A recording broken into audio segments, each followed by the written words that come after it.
आप सभी का स्वागत है होम एंड मच मोर में। आज इस वीडियो में मैं आपके साथ शेयर करने वाली हूँ कुछ useful home and kitchen tips.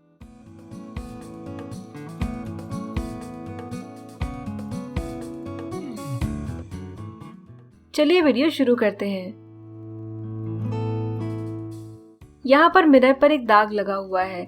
इस तरह का दाग मिरर या फिर ग्लास पर हो सकता है। तो बर्थडे डेकोरेशन के टाइम पर जो टेप यूज किया था ये उसका चिपचिपा रेसिड्यू है।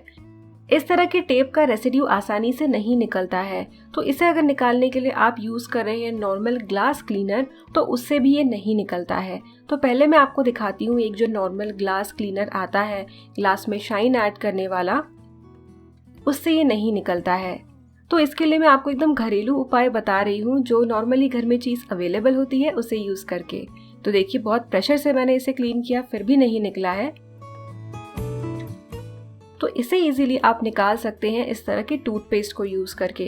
तो कोई भी कोलगेट या फिर उससे मिलता जुलता जो पेस्ट है, नॉट जेल वाला, रेगुलर कोई भी टूथपेस्ट, उसे यूज करके आप इस तरह के स्टिकी रेसिड्यू को किसी भी सरफेस से निकाल सकते हैं, वो अगर ग्लास हो, मिरर हो या फिर स्टील प्लास्टिक हो तो भी। सरफेस के हिसाब से आप स्क्रबिंग के लिए या तो अपने हाथ यूज कर सकते हैं या फिर कोई सॉफ्ट ब्रश भी यूज कर सकते हैं। पेस्ट अगर ड्राई पड़ने लगे तो पानी का यूज साथ में करें ताकि स्क्रबिंग ईजी हो।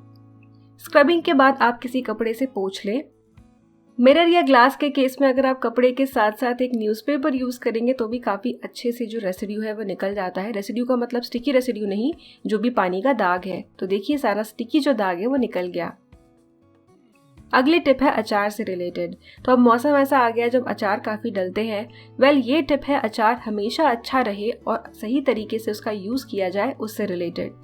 यहाँ पर मेरे पास ये अचार का जार है। वैसे तो ये पूरी तरह से अचार से भरा हुआ नहीं है, लेकिन नॉर्मली क्या होता है अचार हमारी बर्नी में या फिर जो भी जार है ऊपर तक भरा हुआ होता है और हमें इस बात का ध्यान रखना होता है कि उसमें फफूंद ना लगे। तो यहाँ पर एक मेरे पास छोटा चम्मच है। छोटे चम्मच में प्रॉब्लम ये होती है कि अचार निकालते समय वो पूरा अंदर चला जाता है और इसमें अचार के साथ आपका हाथ टच हो सकता है। तो अचार में आपको पता है कि ना पानी जाना चाहिए ना हमें उसे छूना चाहिए जब भी हम उसे यूज़ कर रहे हो, ताकि बचा हुआ अचार खराब ना हो। तो ऐसे में आप एक लंबा चम्मच यूज़ कर सकते हैं।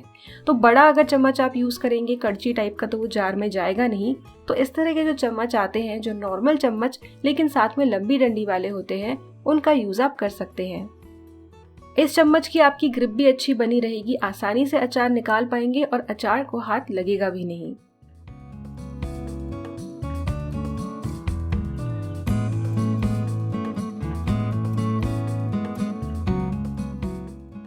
बच्चे जब पढ़ाई करते हैं या लिखते हैं तो फ्लैट सरफेस कभी कभी उनके लिए दिक्कत वाला हो जाता है, उन्हें ज़्यादा झुककर लिखना पड़ता है।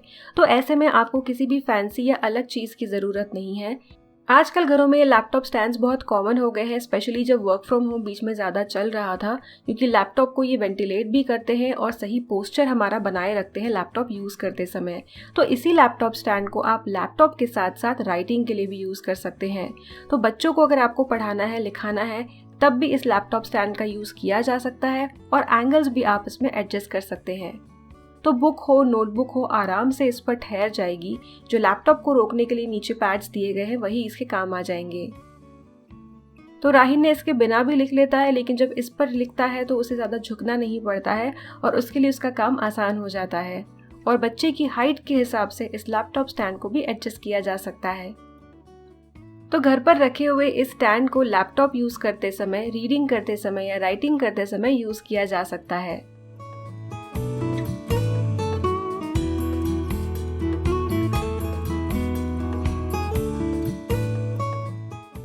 घर में जब भी हम हेयर ऑयल यूज़ करते हैं, फिर वो कोई भी हो, कोकोनट हो या फिर आपका फेवरेट ऑयल, तो हम किसी भी साइज़ की बॉटल में उसे यूज़ कर सकते हैं क्योंकि घर में कोई प्रॉब्लम नहीं आती। लेकिन जब हम ट्रैवल करते हैं तो बड़ी बॉटल्स ऑयल की साथ में रखना मुश्किल हो जाता है, स्पेशली अगर ये जो बॉटल्स है लीक हो गई या फिर ज़्यादा चिपचिपी हो तो बाकी के सामान को ख़राब कर सकती है। तो ऐसे में आप एक स्प्रे बॉटल ले सकते हैं। ये स्प्रे बॉटल आपकी रीयूज्ड हो सकती है किसी और चीज़ की, या फिर आप नई भी खरीद सकते हैं। तो मैंने ये छोटी सी न्यू वाली खरीदी है। इसके अंदर आप ऑयल भर सकते हैं। ट्रैवलिंग में ऑयल कैरी करने का ये बहुत अच्छा तरीका है, लीक भी नहीं होगा ढक्कन सही से लगाने के बाद। जितना आपको ऑयल चाहिए उतना आप स्प्रे करके मेस फ्री तरह से यूज़ कर सकते हैं। हाथ में आप ऑयल ले सकते हैं, डायरेक्ट बालों में भी स्प्रे कर सकते हैं। अगर आप कोकोनट ऑयल कैरी कर रहे हैं तो कोकोनट ऑयल तो काफ़ी अच्छा मेकअप रिमूवर भी होता है, तो ये काम भी आपका इसके साथ में हो जाएगा।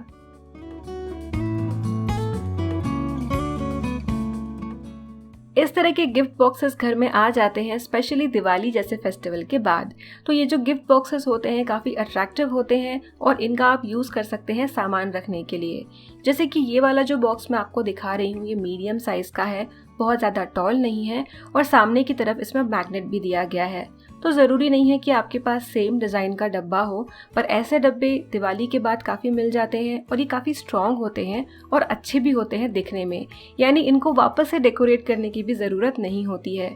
तो ऐसे डब्बों में आप सामान रख सकते हैं। जैसे कि यहाँ पर मैं रख रही हूँ बेल्ट और रुमाल। बेल्ट और रुमाल के साथ साथ जो भी रेगुलर यूज़ वाली चीज़ें होती है जैसे कि घड़ी या फिर जो भी चाहिए हमेशा आते जाते, वो आप इसमें रख सकते हैं। एंड अगर अलमारी में जहाँ कपड़े टांगे हैं उसके नीचे के हिस्से को भी आपको मैक्सिमम यूज़ करना है तो ये आराम से हैंगर्स के नीचे भी डब्बा आ जाएगा। तो इस तरह से जो अट्रैक्टिव सुंदर डब्बे हैं जिन्हें फेंकने का मन नहीं करता है, उनका यूज़ किया जा सकता है।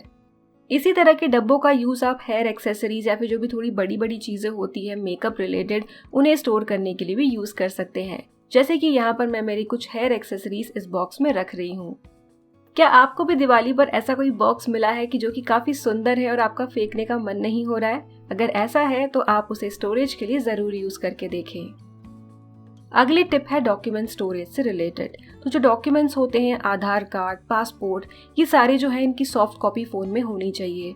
तो आप केवल फ़ोन से फ़ोटो ना लें, आपके लिए मैं एकदम सिंपल सा तरीका बताती हूँ, ज़्यादा रिलायबल एंड 100% सेफ। अपने फ़ोन में गूगल ड्राइव ओपन करें और एक फ़ोल्डर बना लें। आप उसे कुछ भी नाम दे सकते हैं, जैसे कि मैंने यहाँ पर इंपॉर्टेंट डॉक्यूमेंट्स दिया है। साइड में जो लेंस का बटन है उस पर क्लिक करें, कैमरा ओपन हो जाएगा। जो भी आपका डॉक्यूमेंट है उसकी आप फ़ोटो खींचे। यहाँ पर मैं एक डमी डॉक्यूमेंट ले रही हूँ, ये एक्चुअल डॉक्यूमेंट नहीं है, पर इसकी जगह आपका पासपोर्ट हो सकता है या फिर कोई भी आपका बिल हो सकता है। यहाँ पर आप फ़ोटो खींचने के बाद क्रॉप कर सकते हैं। क्रॉपिंग के लिए भी काफ़ी अच्छी आपको फ्लेक्सिबिलिटी मिल जाती है। डॉक्यूमेंट को क्रॉप करने के बाद आप इस पर फिल्टर भी सेट कर सकते हैं।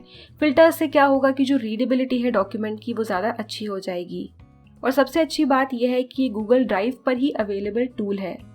सारे इफेक्ट्स अप्लाई करने के बाद आप रीनेम कर दें। अगर आपका ये आधार कार्ड है तो आधार कार्ड नाम दे दें, पासपोर्ट है तो पासपोर्ट, बिल, घर के पेपर जो भी है उसे आप रीनेम कर दें। रीनेम करने के बाद आप इसे सेव कर दें। तो ड्राइव पर फिर आपका फ़ोन बदल जाए या फिर सिस्टम बदल जाए, आप अपने डॉक्यूमेंट्स को एक्सेस कर पाएंगे। अगर टिप्स यूजफुल लगी हो तो इस वीडियो को लाइक करें और होम एंड मजबूर को सब्सक्राइब करें। मिलते हैं अगले वीडियो में, तब तक के लिए बाय।